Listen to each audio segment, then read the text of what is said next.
Salut les yogis, aujourd'hui une vidéo spéciale psoas. C'est un thème qu'on m'a beaucoup demandé. Vous me parlez souvent de vos psoas. Déjà, qu'est-ce que c'est que le psoas? Le psoas, c'est un muscle qui est situé ici sur l'avant de la hanche. Et c'est un muscle profond, c'est-à-dire qu'il vient vraiment s'insérer, enfin il est dans le bassin, d'accord, donc vraiment à l'intérieur de notre os iliaque, le gros os du bassin. Notre psoas, il vient s'insérer sur la dernière vertèbre thoracique, donc T12 pour les connaisseurs, sur les vertèbres lombaires, et il vient se terminer sur le fémur, en fait, tout en haut du fémur, donc l'os de la cuisse. C'est le seul muscle du corps qui relie directement le haut et le bas de notre corps. Le psoas, il a un fascia autour de lui. Un fascia, c'est une enveloppe autour d'un muscle, une enveloppe fibreuse. Et cette enveloppe, ce fascia, il est directement relié au diaphragme. Le diaphragme, vous savez que c'est le muscle de la respiration par excellence. Donc, on peut dire que quand le psoas est sous tension, eh ben, on a plus de difficultés à respirer. Et inversement, si notre respiration n'est pas optimale, eh bien, notre psoas va avoir tendance à être plus tendu. Donc quel est le rôle du psoas? Le psoas, il est un muscle donc fléchisseur de la jambe sur le tronc ou du tronc sur la jambe. Donc tout simplement, quand je suis ici, allongée sur le dos, quand je ramène mon genou vers moi, et ça on le fait beaucoup en yoga, quand je ramène mon genou vers moi, c'est mon psoas qui travaille pour ramener ma jambe vers mon buste. De la même façon, si je suis ici et que je ramène mon buste en direction de mes jambes, c'est mon psoas. Alors pas que mon psoas évidemment, mais mon psoas va avoir un rôle ici pour ramener mon buste en direction de mes jambes. Ce muscle, il est donc très sollicité et il reste raccourci quand on est en position assise, puisqu'on est typiquement dans cette position-là. Donc il est complètement raccourci, ce muscle, et il reste tendu. Il faut savoir qu'on est assis à peu près constamment. Si vous travaillez derrière un bureau, si vous travaillez peut-être en ce moment en télétravail, si vous êtes assis dans le canapé, vous êtes assis dans les transports, on est constamment assis. Donc ce muscle, il est constamment raccourci, constamment rétréci et constamment tendu. Donc il a besoin d'être étiré. C'est un muscle stabilisateur dans le corps, il permet vraiment de stabiliser le corps dans une position droite quand on est debout et même quand on est assis, de pouvoir se tenir droit quand on est dans une position assise comme celle dans laquelle je suis en ce moment et dans laquelle vous êtes probablement. Et c'est un muscle aussi qui va affecter la mobilité, la souplesse et surtout avec l'âge qui arrive. Donc très important de mobiliser ce muscle-là, déjà d'en prendre conscience, de le renforcer et de l'étirer. On dit aussi de ce muscle qu'il est le siège des émotions, qu'il est lié à notre cerveau reptilien, donc c'est le cerveau le plus ancien, celui qui est vraiment le siège des émotions comparé à la raison. Et donc c'est un peu le muscle poubelle aussi, on dit. Alors le psoas, il a besoin d'être renforcé. Alors vous êtes en train de vous dire, mais je viens de dire que on a besoin d'étirer notre psoas, mais oui, mais on a aussi besoin de le renforcer. Je m'explique. Le psoas, on a dit que c'était un muscle de la mobilité et un muscle de la stabilité. Donc on a besoin d'avoir des psoas solides. C'est pas parce qu'il est rétréci, c'est pas parce qu'il est tendu qu'il est forcément fort, ce psoas. Donc, 2 exercices pour travailler votre force dans le psoas. D'abord, ici, allongez-vous sur le dos. Posez les pieds sur le sol, les bras le long du corps. D'ici, on va ramener notre genou droit vers la poitrine. Et en même temps, on va poser la main droite sur le genou et vous allez presser votre genou vers la main et la main vers le genou. Donc vous trouvez vraiment un contre-appui. En faisant ça, gardez le nombril aspiré vers la colonne, serrez le bas du ventre et gardez votre bas du dos plaqué sur le sol. Donc pressez votre genou droit vers la main vers le genou. Et gardez ça, continuez à presser des deux côtés, essayez d'avoir la même force dans la main et dans le genou. Et ce que vous allez sentir, c'est l'avant de votre hanche, c'est votre psoas, peut-être un petit peu le quadriceps aussi, qui est aussi fléchisseur et qui vient assister le psoas. Parfait, relâchez ça. Remettez juste les bras le long du corps et essayez de sentir ce qui se passe sur l'avant de votre hanche droite. Essayez de sentir votre psoas. On va faire la même chose de l'autre côté. Genou gauche vers la poitrine, main gauche sur le genou gauche. Pressez votre genou dans la main et la main vers le genou. Gardez toujours le bas du ventre aspiré, bas du dos sur le sol. Gardez ça pour 3, 2, 1. Et relâchez tout doucement, reposez le bras gauche, reposez le pied gauche.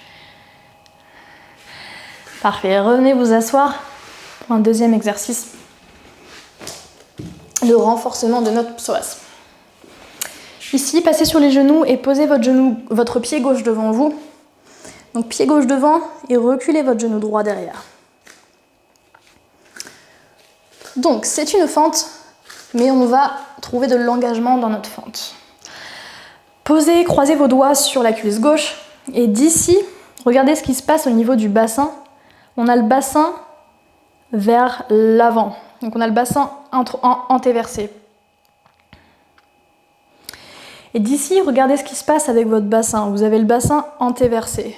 On va chercher à rétroverser notre bassin, donc à l'amener ici vers l'arrière. Et je le fais plusieurs fois, regardez vraiment ce qui se passe au niveau du bassin. On va chercher à pointer le coccyx, donc le dernier os de notre colonne vertébrale, vers le bas. Vous pouvez poser les mains sur le bas de votre dos et vérifier que le bas de votre dos est bien en direction de votre genou droit, complètement à la verticale vers le bas. Et on va garder ça et en même temps essayer de pousser, de plier un peu plus la jambe gauche, d'aller un peu plus vers l'avant. Et ce que vous sentez ici, normalement c'est un étirement, mais vous renforcez également en continuant à garder cette rétroversion. Et restez là pour 3, 2, 1. Et relâchez, et là, reposez juste vos deux mains de chaque côté du pied gauche et vous arrivez dans une fente complètement passive. Donc plus de force, on est juste dans de la souplesse pure. Si vous êtes à l'aise et pour aller un peu plus loin, on va pouvoir replier la jambe droite, garder la main droite sur le sol, attraper votre pied droit avec la main gauche ici et rapprochez votre talon droit de la fesse un petit peu plus. Juste pour aller plus loin dans l'étirement, évidemment, c'est pas obligatoire. Et relâchez ça et on va faire la même chose de l'autre côté. Pied droit devant. Prenez le temps de reculer un petit peu votre genou gauche derrière. Croisez les doigts, posez les mains sur votre cuisse droite. D'ici, même chose avec notre bassin.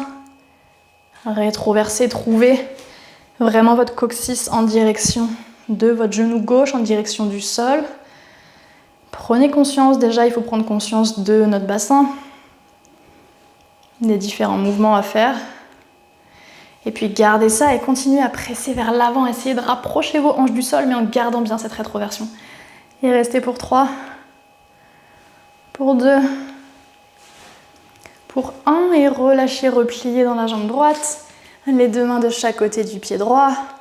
Restez là, vous prenez la variation, pliez la jambe gauche, attrapez votre pied gauche avec la main droite, juste pour aller un peu plus loin dans l'étirement. Parfait, relâchez votre pied gauche. Prenez peut-être une posture de l'enfant pour continuer à relâcher. Donc en yoga, pourquoi renforcer son psoas? Pour les mouvements de flexion, donc le fait d'amener le genou en direction de la poitrine, on le fait souvent. Et deuxièmement, pour la stabilité dans le corps, puisque c'est un muscle stabilisateur de tout le corps et surtout de la position droite du corps et la position droite du dos en position assise. Pourquoi étirer son psoas en yoga? Eh bien pour les raisons qu'on a invoquées avant, relâcher les tensions physiques de la position assise notamment, relâcher les tensions émotionnelles qui peuvent se loger dans ce muscle-là en particulier, et puis également si vous souhaitez travailler vos back bends, donc les ouvertures de cœur. Vous savez que ça fera l'objet d'une prochaine vidéo, mais vous savez que les ouvertures de cœur, c'est pas juste se plier vers l'arrière, plier notre dos en deux. Ça se passe beaucoup donc au niveau du dos, du haut du dos, au niveau des épaules, mais ça se passe aussi au niveau des hanches, d'accord? Tout bêtement, je vais prendre une position d'ouverture de cœur, très simple, juste un demi-pont ici. Donc je lève mon bassin vers le haut. Et d'ici, par exemple, si je veux prendre une posture de la roue, donc je presse ici, ça se passe dans le haut de mon dos, mais ça se passe aussi dans mes hanches, okay, sur l'avant de mes hanches. Donc pour avoir une belle courbe dans une ouverture de cœur, et surtout une ouverture de cœur comme la roue, on a besoin d'avoir de l'ouverture et de l'allongement sur l'avant des hanches et au niveau du psoas. Voilà, j'espère que ce petit tuto sur les psoas vous aura éclairé un petit peu plus sur ce qui se passe dans cette région du corps, pourquoi il nous fait tant souffrir et comment régler ce problème-là, comment en tout cas soulager les douleurs ou en tout cas les tensions qui peuvent arriver dans cet endroit-là. N'hésitez pas à me dire dans les commentaires si cette vidéo vous aura aidé, si vous souhaitez en savoir plus sur certaines postures en particulier, certains endroits de votre corps, pourquoi il y a des tensions à cet endroit-là, comment soulager les tensions à cet endroit-là, comment ouvrir un peu plus dans les épaules, comment ouvrir un peu plus dans les hanches, ce que vous voulez. Pensez à vous abonner à la chaîne et surtout à cliquer sur la petite cloche pour être au courant des prochaines vidéos. Et puis on se retrouve très vite sur les tapis. D'ici là, prenez bien soin de vous.